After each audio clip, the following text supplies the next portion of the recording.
네, 안녕하세요. 저는 경제지도사로 활동하고 있는 유채린입니다.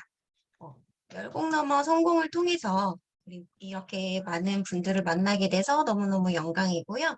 돈의 3영역에 대해서 강의를 하게 되었습니다. 일단 먼저 제 소개를 해드리자면요. 저는 현재 공부방을 운영 중이에요. 그리고 경제 전공을 했고 경제학을 교육 관련으로 전공과 그 경험을 살려서 현재는 아이들한테도 그리고 성인분들한테도 이렇게 가르치고 있습니다. 교육을 하고 있고요. 그리고 NI라는 거는 이제 신문을 활용한 교육인데요. 어린이 경제신문 그리고 꾸구에서 각각 강의를 하고 있고요. 그리고 앞으로 더 나아가기 위해서 우리 아이들한테 더 도움될 수 있는 게 뭐가 있을까 해서 교구제 연구진으로도 활동을 하고 있습니다. 제가 본격적인 강의를 하기 전에 이런 질문을 하나 던져볼게요. 해외에서도 사랑받는 우리나라 최고의 숙취해소 음료라고 IDH가 굉장히 유명하다고 합니다.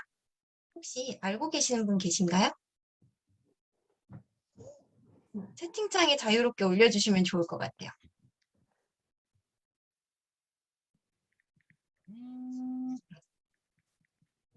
오! 와, 칠세면 핑크구름님. 진짜, 대단하신데요? 맞아요. 배주스예요. 바로 이걸 보고, 그 외국에서 갈아 만든 배. 여기 보시면 IDH 보이시나요?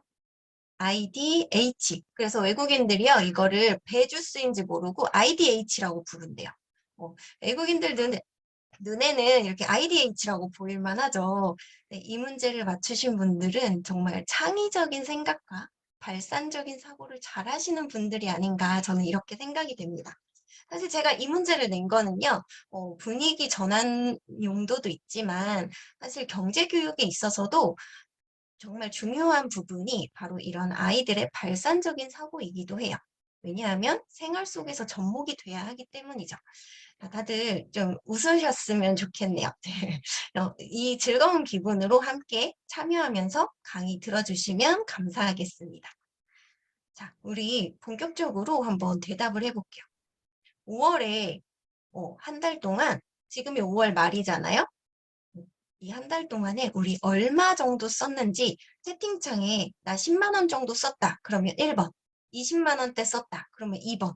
이런 식으로 한번 번호를 적어볼까요? 50만 원대 썼다. 그러면 5번이 되겠죠. 한번 적어보도록 할게요. 저 같은 경우는 식구들이 굉장히 식구 수가 많아요. 아이들도 많고, 이제 미성년자인 자녀들만 4명이 있거든요. 그래서 어린이날하고 어버이날하고 같이 이렇게 보내면서 굉장히 많은 돈을 지출을 했습니다. 50만 원 정도 쓰신 것 같아요. 맞아요. 이렇게 이 정도 쓰신 분들도 꽤 많고요. 실제적으로 맞아요. 50만 원 정도 많이 쓰신 것 같아요. 저도 한 그 정도 썼거든요.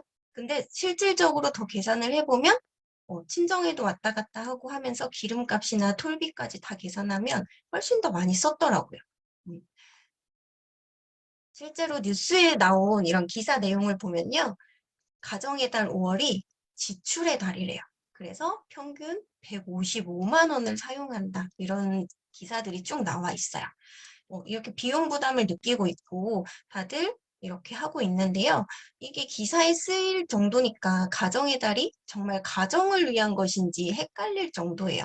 그래서 5월에는 기념일이 많아서 이렇게 지출해야 하는 비용이 커지기도 하고 부담을 느끼고 괴로워하는 사람들을 뜻하는 게 바로 이 메이포비아라는 신조어입니다. 이런 신조어가 생긴기도 했으니까 어찌 보면 이건 개인의 문제가 아니라 이런 문화가 자리 잡게 된 사회의 문제가 아닌가 싶은 생각도 가끔 들더라고요. 그런데 내가 돈의 주인이 된다면 기념이라 덤벼라 할 수 있게 되는 거죠. 그래서 제가 준비한 오늘의 강의입니다. 돈의 3영역을 말하기 전에요.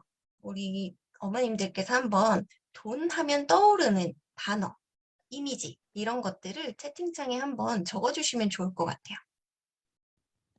제가 이거를 아이들한테도 경제교육할 때 한 번씩 꼭 물어보는 거기도 하거든요. 돈 하면 뭐가 떠올라? 또는 돈이 있으면 무엇 하고 싶어? 이런 질문들을 해요. 그래서 우리도 돈 하면 떠오르는 이미지가 뭐가 있을까? 한번 적어 보시겠어요? 꿈, 여행. 좋은 의견이에요. 네. 부담 갖지 말고 여러 가지 이야기해 주시면 좋을 것 같아요. 아이들 같은 경우는 부자요. 이런 이야기도 하고요. 아니면 사고 싶은 물건들을 이야기하기도 합니다.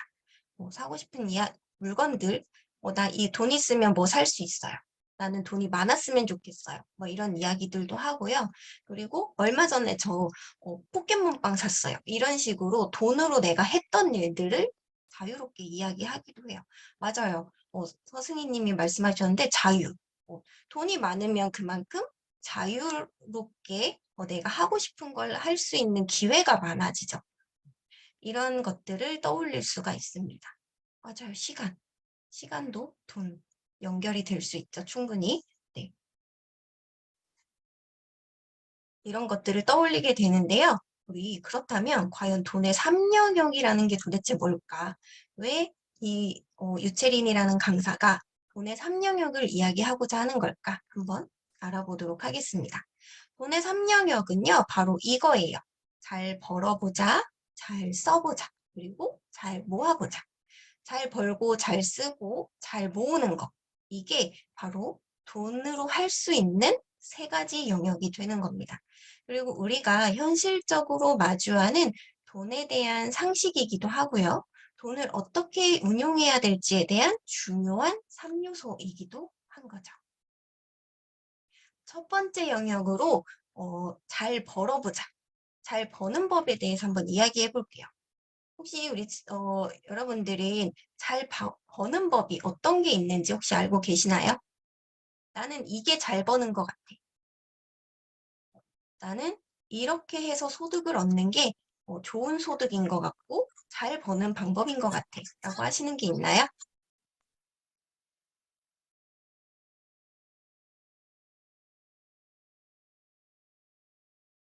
네, 그러면 네, 투자.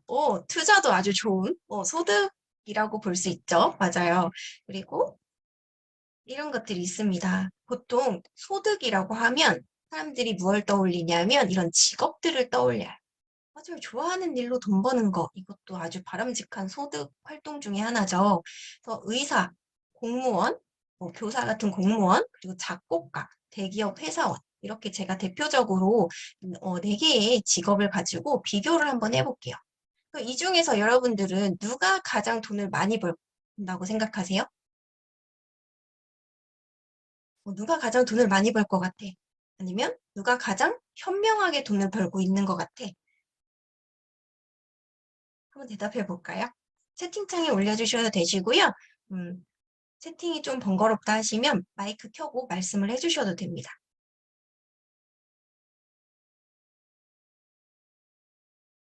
작곡가요. 맞아요. 작곡가는 저작권료가 있죠. 그래서 이게 현명하다라고 생각할 수 있지만, 자, 볼게요. 의사 같은 경우에 우리 엄마들이 바라는 대학의 학급 중에 하나가 바로 뭐예요? 의과죠. 의과대학. 근데 의사도 어떻게 일하고 있느냐에 따라서 즉 종합병원의 소속인지 인턴으로 일하고 있는지 교수직을 하고 있는지 아니면 개인 병원을 운영하는지 아니면 월급 원장인지 이런 여러 가지 요소들에 따라서 돈을 버는 액수도 다르고요. 직급도 다르고요. 그리고 개인 병원을 운영한다고 해도 그 환자 수나 이런 거에 따라서 많이 소득의 환경이 달라집니다. 그리고 저작권료를 받는 작곡가가 가장 현명하다라고 생각할 수 있어요. 그렇지만 이 작곡가는 뭐예요? 그 곡이 유명해져야만 돈을 벌게 되죠. 많이 불려지고 노래방에서도 많이 불려지고 방송에서도 많이 불려지고 사람들이 많이 찾아 듣고 그렇게 해야지만 그 저작권 수입이 생깁니다. 그리고 우리가 놓치고 있는 게 하나 있어요. 바로 이거예요. 우리 모두가 지금 일을 하고 있습니다. 보통 엄마라고 하면요. 전엄맘과 워킹맘 이렇게 많이 분류를 하시는데요. 사실 전업맘들도 가사노동을 하고 있는 워킹맘이나 다름이 없어요. 워킹맘은요, 프로 투잡러나 마찬가지인 거죠. 여기 보시면 이거는 제가 쓴 말이 아니라 한 칼럼에 나온 이야기예요. 가사노동의 가치를요, 연봉으로 환산해 보면 2천만 원이래요. 2천만 원이면 그래도 최저임금보다 좀 더 많이 받는 그런 정도 수준이 될 수 있거든요. 그래서 실제로 경제적으로 굉장히 가치 있는 일을 하고 계신 겁니다. 우리 여러분들은 모두가 가치 있는 일을 하고 계시는 거예요. 제가 실제로 겪은 일을 한번 이야기해 드릴게요. 2014년도에 제가 자동차 사고가 났습니다. 제가 가만히 신호가 걸려서 빨간불로 바뀌어 가지고요. 딱 멈췄는데 한 3초 뒤에 뒤에서 그냥 쾅 받더라고요. 근데 그러면서 그 차는 속도를 줄이지 않고 그냥 한 60-70 킬로로 달렸다고 해요. 그래서 제가 굉장히 세게 다친 상황이었고 그래서 뇌진탕 증상으로 인해서 입원을 하게 됐어요. 음. 그래서 밥도 못 먹고 혈압도 오르고 막 이러면서 3일 동안을 거의 누워서만 지냈는데 한 일 주일쯤 뒤에 손해사정사가 찾아왔어요. 왜 찾아왔을까? 바로 합의를 위해서 찾아왔겠죠. 그러면서 저한테 물어봅니다.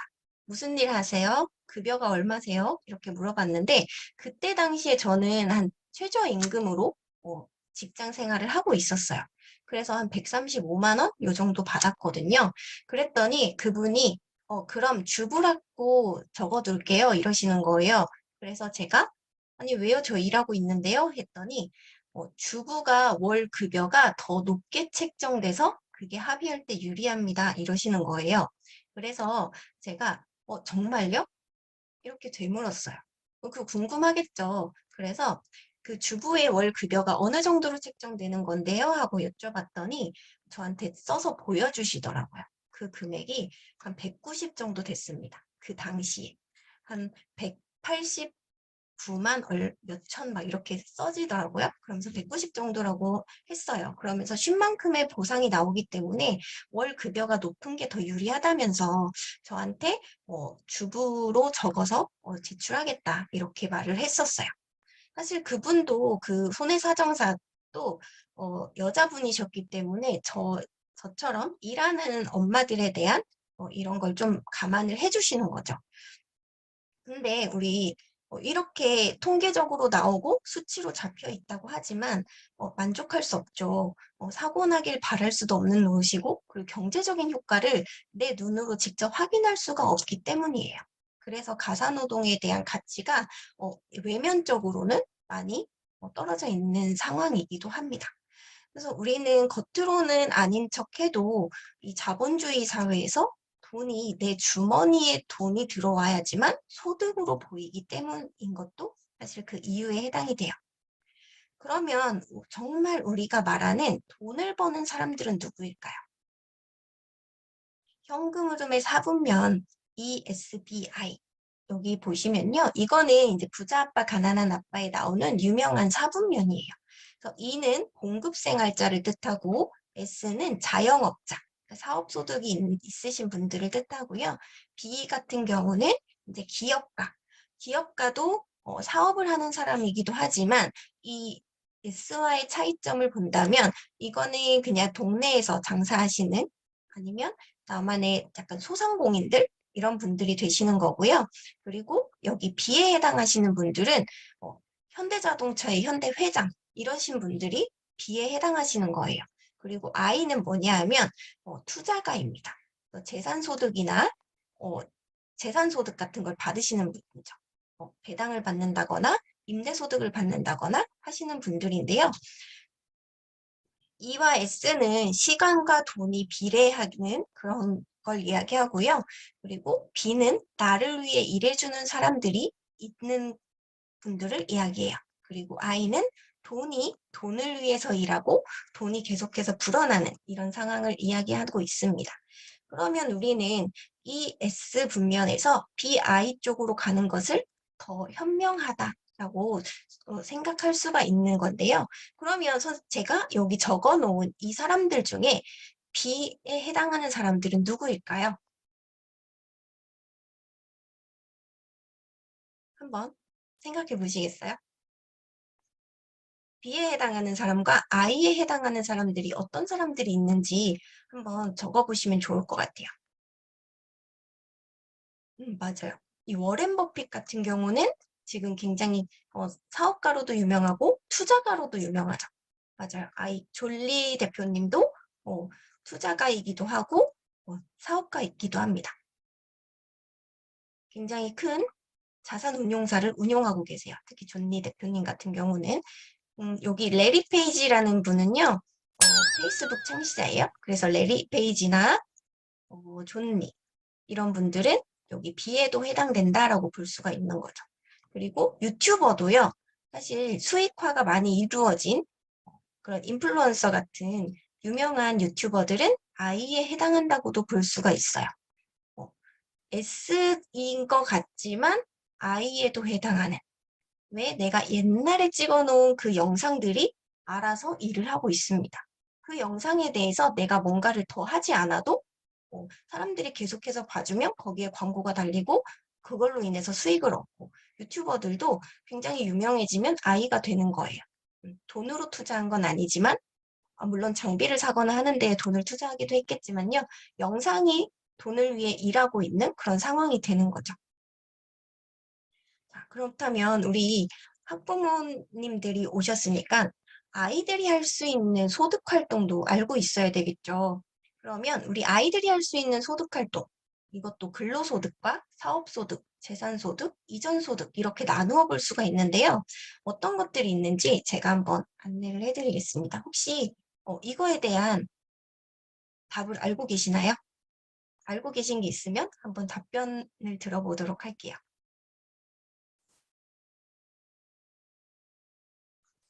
음, 근로소득은요, 홈 아르바이트를 근로소득이라고 할 수가 있겠죠. 집에서 집안일을 하고 조금 그 대가를 받는 거예요. 그리고 사업소득은 바자회나 아니면 벼룩시장, 그리고 나의 중고거래, 이런 것들은 내가 직접 그거를 운용해야 되는 거죠. 그래서 사업소득이 됩니다. 그리고 재산소득은 나의 재능에 투자하는 게 바로 그 재산소득이 되는 거예요. 왜냐하면 이 재능이라는 게 아까 말한 유튜버의 그 자기의 재능을 올리는 그런 사람들을 뜻하거든요. 그러니까 재능에 투자하는 거. 이거 대표적으로 요즘 자본주의 학교라는 프로그램에 나온 윤민수 씨의 아들 윤후군도 있어요. 그 윤후군이요.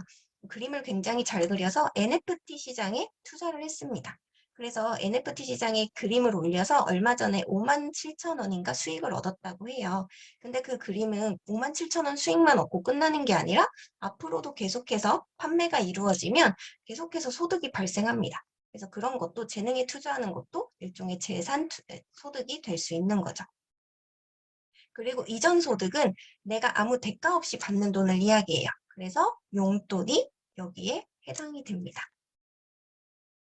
제가 홈 알바를요, 이 아이는 이제 쭈니맨이라고 해서요, 굉장히 유명한 유튜버예요. 주식 투자로도 유명하고요. 경제활동에 대해서도 굉장히 유명한 그 유튜버인데요. 한번 이 친구가 홈 아르바이트를 어떻게 하는지, 중학교 2학년 학생인데 홈 아르바이트를 어떻게 하는지 한번 같이 영상으로 만나보도록 할게요.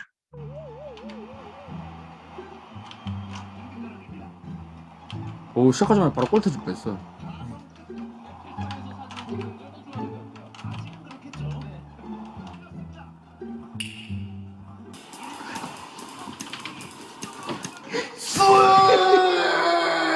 굉장히 평범한 정말 중학교 2학년 남학생의 모습을 볼 수가 있는데요. 이 친구가요. 맞다. 제가 어제 홈알바 홈알바 예약을 하나 했습니다. 받아뒀거든요. 네. 이제 모기장 설치를 하는 건데 아무리 생각해도 지금 저기 구멍이 좀 하나가 있어요. 세탁실에. 거기를 좀 막아야 될 것 같아요. 왜냐면 오늘 아침에 일어났는데 제가 7방울 물렸거든요, 모기를. 근데 여기 다리 3개랑 여기랑 빠르게 일단은 설치를 해야 될 것 같습니다. 가보도록 할게요.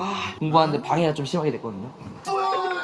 아마 이걸 거예요, 모기장인데 저도 태어나서 처음 해보거든요. 처음 해보거든요. 네. 그래서 아니 지금 방충망을 가시려고 하시는 거예요? 가는 게 아니라 아예 없을 거예요. 왜냐면은 보일러 때문에 아, 이제 정해주는 열이 일을 빠져나가고 하는 것도 여기 아니고요. 보시면 이제 이걸 일반적인 열면은 우리가 아예 다 생각하는 공기가 설거지나 떨리거든요. 청소 그래서 이거를 이런 것들로 막으려고 알고 나가면 하실 것 일을 같은데 받는 게 그런 아니라요. 제가 이걸 미션을 본인이 해야 할 성공하면 일을 약 스스로 12,000원 찾고 정도 있습니다. 받을 거란 말이죠. 아 그래서 홈 알바. 그래서 홈 중학교 알바예요? 2학년인 아. 만큼 돈이 안 되는 거야. 간단한 집안일 일단은 그런 사이즈가 것들이 좀 아닌 커요. 내가 할 수 사이즈가 좀 있는 일이 크니까 무엇일까? 채를 그냥 집에 막아버리고 필요한 게 오, 사이즈가 이런 걸 빡세요. 스스로 어. 찾고 일단은 엄마와 제가 그 전에 협상하고 가지고 와야 되거든요. 네. 그 돈의 액수도 정하고 이렇게 하고 있어요. 무겁는 그래도 이거 끝나면은 거의 10,000원? 15,000원 사이로 받으니까 예. 쏠쏠하죠 생각보다. 이렇게 그러면 조금씩 계속 모으는 거네요. 근데 이렇게 먹는 거는 이제 현금으로 받기 때문에 제가 용돈으로 이걸 쓸 수 있는 거예요. 아 용돈으로. 야 근데 이런 거를 쭈님이 스스로 이렇게 찾아서 하는 거예요? 이렇게 안 하면은 치킨 못 먹어요. 배고픕니다. 그러면은 한번 가지고 와서 해봅시다. 일단은 가위랑 솔직히 지금 답이 없는데 한번 그러니까 이렇게 처음 해보는 일이라고 근데 이런 하지만 아이디어를 직접 쭈님이 낸 도전을 거예요? 여기를 해보는 물려보니까 이런 것도 알겠거든요. 굉장히 가치 있는 요즘에 제가 일이죠. 또 환경에 조금 관심이 있어요. 그래서 지구 온난화가 심각해지면서 이제 여름도 빨리 오고 겨울도 빨리 오고 뒤죽박죽 되다 보니까 아마 지금 4, 5월인데도 모기가 생기는 게 아닌가. 6월에서 8월쯤에 막 생겨야 하는데 요즘에는 조금 빠르네요. 빡세요. 아니 쭈님 근데 여기 모기 들어올까 봐 여기 막는 거잖아요. 네. 모기가 여기서 안 들어오고 딴 데서 들어왔으면 어떡해요? 아니 근데 저희 엄마 있으니까 조용히 말할게요. 그러면 더 좋은 게 그것도 이제 돈 받으면 돼요. 굶어 죽진 않겠구나. 아 여러 군데 막아서? 자, 이제 영상은 여기까지 보도록 할게요. 이 친구가 결국에는 이 모기창 설치를 성공하고요. 냉장고에다가 이렇게 홈 아르바이트 내역을 적어놓습니다. 내가 그 금액 내용하고 금액 엄마하고 협의했던 금액을 적어놓고 그거에 대한 용돈을 따로 받아요. 근로소득을 하는 거죠. 자, 그럼 우리 잘 써보는 내용에 대해서 한번 알아보도록 할게요. 우리 소비에 대해서 한번 얘기해 볼 건데요. 이 잘 쓴다라는 게 결국에는 소비입니다. 그러면 우리 어머님들은 혹시 소비의 종류가 어떤 것들이 있는지 혹시 알고 계시나요? 어떤 소비를 하고 계세요? 나는 주로 이런 분야로 소비 활동을 하고 있다. 예를 들면 나는 내가 사용하는 돈의 반은 한 아이들 학원비로 많이 쓰는 것 같아요. 라든지 저 식비 맞아요. 저희 집도 식비가 엄청나게 많이 나갑니다. 이 소비도요, 굉장히 다양하게 종류를 나눠볼 수가 있는데요. 크게 나눠보면 어쩔 수 없이 하는 소비가 있고요. 그리고 그냥 구매를 하는 서비스나 재화를 사용하는 그런 구매하는 소비가 있을 것 같아요. 맞아요. 교육비로도 많이 나가죠. 여기 보시면 어쩔 수 없이 하는 소비는 이런 걸 이야기합니다. 세금이나 사대보험, 그리고 대출이자나 할부이자. 이런 거는 대출이자나 할부이자는 왜 어쩔 수 없냐라고 물어보실 수 있는데요.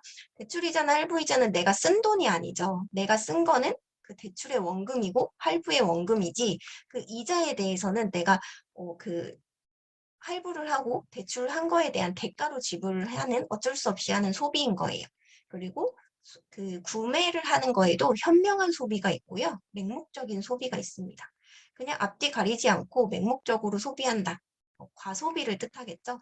이런 게 있고요. 현명한 소비는 내가 계획적으로 하는 걸 그 현명한 소비라고 이렇게 보시면 될 것 같아요. 예를 한번 들어볼게요. 굉장히 배고픈 상황이에요. 나 지금 너무 배가 고파서 길 가다 쓰러질 것 같아. 그런데 도넛 가게하고 사탕 가게가 눈에 보이는 거예요.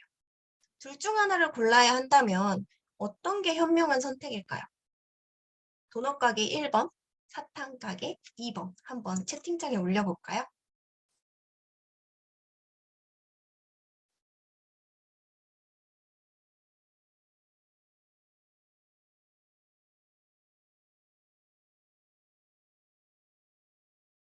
맞아요. 다들 지금 1번이라고 올리고 있어요. 왜? 나 지금 너무너무 배가 고프니까 배를 채워야 돼. 그런데 상황을 하나 더 주어줄게요. 나는 밀가루 알레르기가 있어. 그러면 어떤 게 현명한 선택일까요?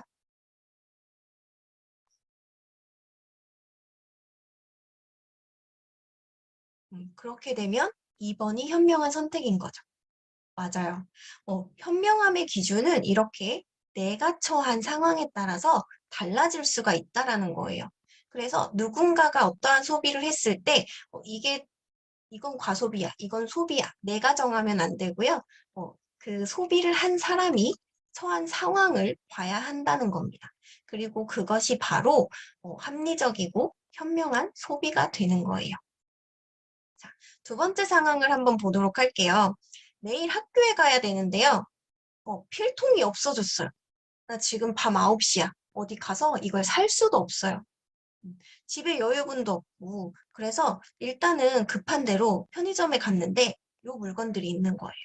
필통, 그리고 연필, 지우개, 칼, 각도기. 근데 내 용돈은 지금 1,000원 뿐이에요. 이 중에서 하나밖에 살 수가 없는 거예요. 그러면 이게 연필이 1번, 지우개 2번, 필통 3번, 자와 각도기가 4번, 칼이 5번이라고 했을 때 어떤 것을 가장 먼저 고를 것 같으신가요?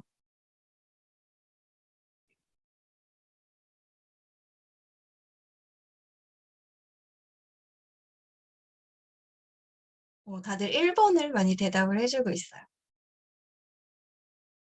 맞아요. 일단 쓰는 게 가장 중요하겠죠. 연필이라도 들고 가야 내가 뭐라도 할 수 있으니까. 근데 이렇게 제가 이거를 가지고 제가 가르치는 아이들한테 한번 물어봤었어요. 그랬더니 그럼 전 지우개 달린 연필 사면 안 돼요? 이렇게 물어보더라고요. 그래서 두 개가 한 번에 해결된다 이렇게 이야기를 하기도 하고요. 그리고 다른 친구는 이렇게 이야기했어요. 내일 수업 시간이 뭐예요? 이렇게 저한테 되물었습니다. 그래서 내일 국어, 영어, 수학 배워 국영수 이랬더니 그럼 자기는 각도기를 가져가겠대요. 각도기를 사서 가져가겠다는 거예요. 그래서 왜? 이랬더니 다른 거는 빌리기가 쉬운데 각도기는 빌리기가 어렵대요. 이렇게 아이들의 선택도 본인의 기준에 따라서 달라지게 됩니다. 이게 소비를 하는 기준이 되는 거예요. 그래서 제가 여기서 하고 싶은 말은요. 나의 소비에 목표가 있어야 한다라는 거예요. 나의 소비에도 계획과 목표가 정확하게 있어야 이 목적으로 돈을 쓸 수 있게끔 이렇게 해줘야 한다라는 겁니다. 그래서 저는 우리 아이한테 이렇게 해줬어요. 너의 목표 저금통이 하나 있었으면 좋겠어 라고 했더니 이 과자통에요. 자기가 구멍을 뚫더라고요. 여기 옆에 실제 저금통이 있음에도 불구하고 그러면 나는 좀 특별하게 만들어 볼래 하더니 이렇게 만들었어요. 너의 목표가 뭔지, 언제까지 얼마를 모으고 싶은지, 왜 모으고 싶은지 이런 대화를 통해서 그 내용을요 라벨지로 만들어서 이렇게 붙여줬습니다. 근데 10만 원을 다 모으지는 못했어요 이때. 근데 그렇지만 여기에 꽉 채워서 가득 채워서 모았습니다.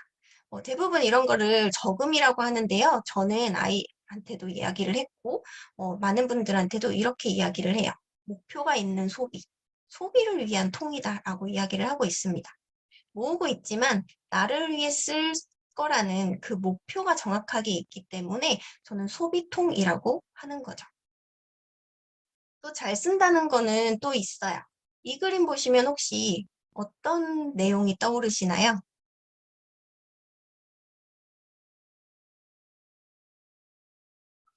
아마 사랑이라는 요 그림을 보시면 맞아요. 우리 박수진 님이 말씀해 주셨는데 맞아요. 기부. 바로 나누는 것도 굉장히 잘 쓰는 행동이 될 수 있죠. 이것이 좋은 소비입니다. 기부는 왜 중요할까라고 우리 한번 생각을 해보면 굉장히 세계적인 부자들로 유명하신 분들 중에 유대인들이 굉장히 많아요. 그런데 이 유대인들이요, 생후 6개월 때부터 체다카라는 통에요, 동전 넣는 연습을 시킨다고 합니다.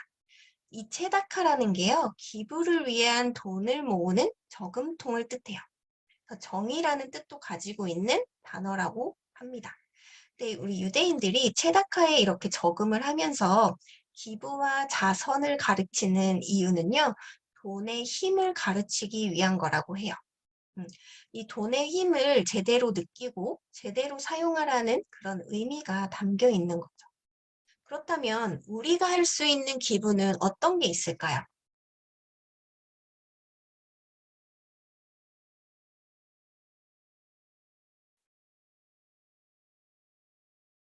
보통은 이렇게 많이 생각합니다. 돈을 기부하는 거, 그리고 물건을 기부하는 거. 그쵸? 내가 안 쓰는 물건을 나눔을 한다거나 아니면 사랑의 열매 이런 데에 돈으로 기부한다거나 이런 행동을 많이 기부라고 이야기를 하는데요. 맞아요. 제가 하고 싶은 이야기들을 다 해주고 계세요. 바로 재능 기능, 재능 기부예요. 그리고 시간도 함께 나눌 수가 있습니다. 이 시간을 나눈다라는 얘기는요, 시간을 내서 함께 해주는 그런 나눔을 이야기해요. 나의 시간도 굉장히 소중하잖아요. 그런데 이 시간을 쪼개서 함께 나눠주는 거죠. 그래서 몸이 아파서 누워있는 요양원에 계신 어르신분들하고 대화를 하면서 시간을 보낼 수도 있고요. 아니면 보육원에서 아이들과 공차고 놀아준다거나 무료급식소에서 봉사를 한다거나 이런 것들이 시간과 마음을 나누는 그런 좋은 소비가 됩니다. 그리고 재능은요, 여러분들도 많이 알고 계시겠지만 재능 기부라고 하죠. 이거는 교육받기 어려운 환경의 아이들한테 교육을 해준다거나 아니면 내가 알고 있는 정보를 나눈다거나 아니면 나의 재능, 그리고 노래, 악기, 그림 이런 것들로 사람들을 기쁘게 해준다거나 이런 것들도 나눔이 될 수 있습니다. 그래서 아이들한테 돈으로 하는 이런 기부보다는 사랑을 먼저 가르쳐 준다면 굉장히 좋을 것 같아요. 제가 저의 아이들 이야기를 교육할 때 꼭 한 번씩 하는데요. 이거는 저희 딸 6살 때의 일이에요. 그래서 제가 해준 건데요. 이게 어린이날이었습니다. 그래서 우리 아이 이름으로 후원을 했어요. 후원을 했는데 금액도 크지 않았어요. 월 10,000원 정도로 했었거든요. 그러면서 후원 증서 받는 그런 행사에 참여를 했습니다.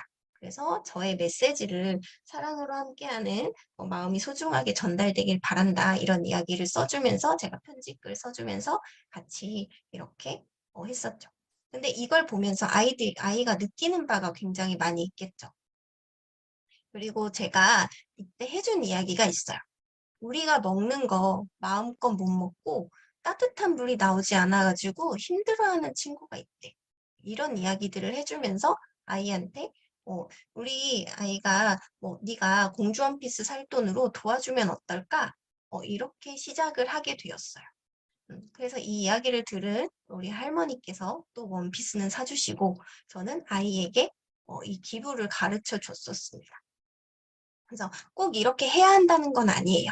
제가 이 당시에 알고 있는 방법이 이것뿐이었어요. 그래서 이렇게 했을 뿐입니다.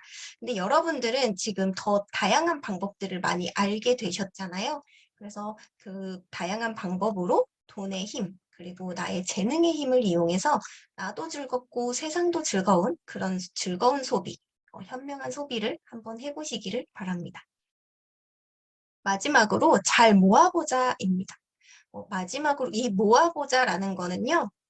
많은 분들 알고 계시겠지만 이렇게 저금통에 모으는 거, 금고에 보관하는 거, 은행에 저축하는 거, 그리고 투자하는 거. 이렇게 보통 돈을 모은다라고 하면 이런 방법들을 이야기하고 있어요. 저 같은 경우는 이런 돈 모으기에 가장 기본적인 거는 통장 쪼개기라고 설명을 드리는데요. 크게 수입과 저축, 지출로 나누어 볼 수가 있겠죠.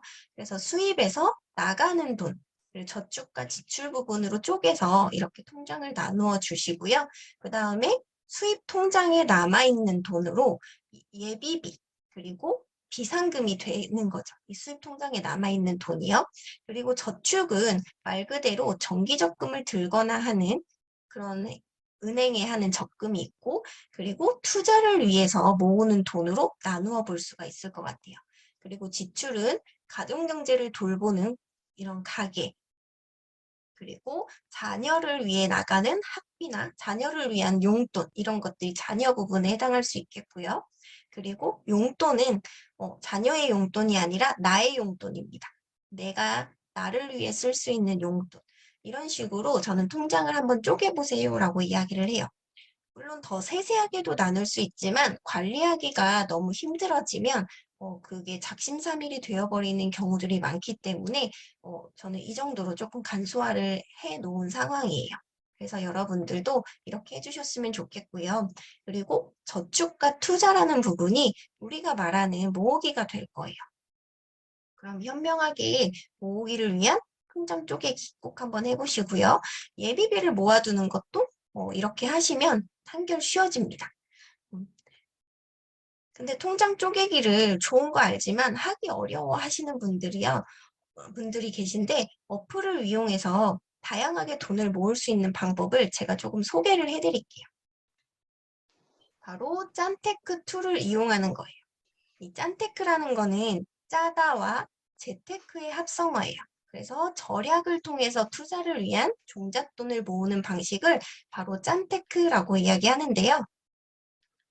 잔돈 적금이나 잔돈 펀드 이런 것들이 요즘에 많이 생겨나고 있습니다. 은행 계좌에 남아있는 소액 잔고, 이른바 짜투리 돈을 이용해서 투자가 가능하다는 사실 혹시 알고 계셨나요? 이렇게 계좌에 남아있는 소액의 잔고까지 활용해서요, 투자를 해주는 상품이나 서비스로 이렇게 잔돈 적금이나 잔돈 펀드라는 게 있고요. 실제로 제가 하고 있는 것 중에 하나가 바로 이 어플이에요. 토스뱅크의 잔돈 모으기. 이거는 1,000원 단위 미만이 되면 내가 지정한 요일에 매주 그 돈이 잔돈 모으기 적금 통장으로 빠져나갑니다. 그래서 원 단위 절사가 돼요. 만약에 이렇게 25,547원이 남아 있었다. 그러면 내가 1,000원으로 잔돈 모으기를 실행을 걸어 놓으면 이 547원이 잔돈 모으기 통장으로 빠져나가요. 자동으로. 근데 내가 10,000원으로 잔돈 모으기를 실행해 놨으면 여기 만약에 21,547원이었다. 그럼 1,547원이 잔돈 모으기 통장으로 빠져나갑니다. 이런 식으로 이제 잔돈 모으기 짠테크 툴이 있고요. 이 외에도 뭐 K뱅크의 100만 원 만들기 플랜 이런 것들도 있습니다. 또 이제 입출금 계좌에 5,000원 미만의 돈을 일주일 단위로 3% 금리의 금융상품에 적립해 주는 거, 그리고 100원 이상의 잔돈만을 모아서 펀드에 투자해 주는 거, 이런 잔돈 펀드 이런 게 생겼고요. 이거는 이제 카카오페이 증권에도 비슷한 게 있고, 그리고 여기는 지금 하나은행으로 제가 보여드리고 있는데, 이게 계속해서 따라서 다른 은행에서도 많이 생기고 있어요. 그래서 지금 보면 이런 신한금융그룹이라든지 토스는 제가 방금 소개를 해드렸고요. 이렇게 저축은행 쪽에서도 이런 잔돈 적금이나 잔돈 펀드가 계속해서 생겨나고 있는 상황입니다. 그리고 아이들이 할 수 있는 것도 있어요. 그래서 아이들한테도 이걸 같이 해주면 좋아요. 어른들이 사용하는 토스와 아이들이 사용하는 토스는요, 조금 그 메뉴 구성이 다른데요. 이렇게 저희 아이 거를 제가 직접 캡처를 했는데 저금통이라는 그 적금을 들을 수가 있어요. 그래서 본인의 계좌에서 저금통으로 이체를 하면요, 이 돈은 내 맘대로 뺏을 수 없고요. 이걸 해지해야지 다시 찾아서 쓸 수가 있어요. 그리고 이 어플을 제가 아이들한테 추천을 해줬던 이유는 바로 이런 거예요. 아이들이 알아두면 좋은 그런 경제적인 정보들 있죠. 사회적인 정보들 이런 것들이 같이 올려져 있어서요. 아이들한테 이걸로 용돈 관리를 시켜주고 있습니다. 자, 지금까지 제가 반드시 알아야만 하는 돈의 3영역에 대해서 잘 벌고 잘 쓰고 잘 모으자 이렇게 말씀을 드렸는데 이것보다 더 중요한 게 있습니다. 더 중요한 게 뭘까요?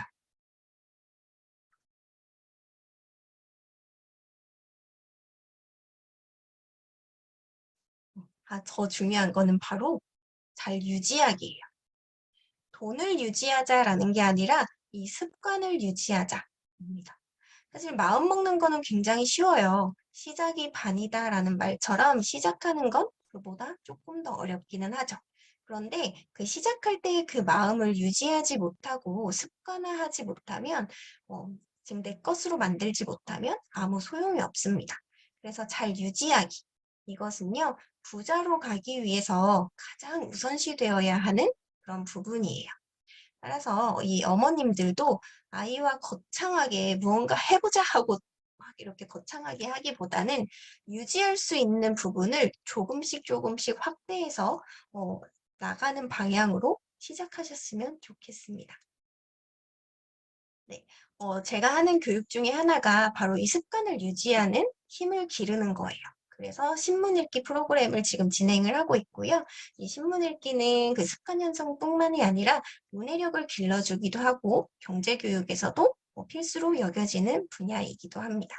그래서 이렇게 학년별로 운영하기도 하고 그리고 저학년, 고학년 나누어서 진행을 하고도 있어요. 그리고 앞으로 저는 이제 지금 개발 중인 프로그램이 있어요. 6세부터 초등학생들을 위한 경제교육 프로그램인데 이거는 2023년을 목표로 지금 계속해서 끊임없이 연구 중이고요. 그리고 2023년에 그 아이들 경제교육은 지금 이 자리에 초대해 주신 분들께 꼭 맡겨보시면 좋을 것 같습니다. 자, 엄마표 경제교실이 좀 궁금하다라고 하시는 분들은 클래스 101에서 드림쌤을 찾아보시면 더 좋을 것 같고요. 제가 준비한 게 있어요. 오늘 강의를 끝까지 들으신 분들은 그 부모교실 오픈 채팅방과 그 초대해주신 분들께 후기를 남겨주시는 분들한테 후기 자료로 오늘의 강의한 요약본하고 그 아이들과 함께 할 수 있는 활동지 그리고 아이와 함께 읽어보면 좋은 이런 경제 자료들을요, 같이 보내드리도록 하겠습니다.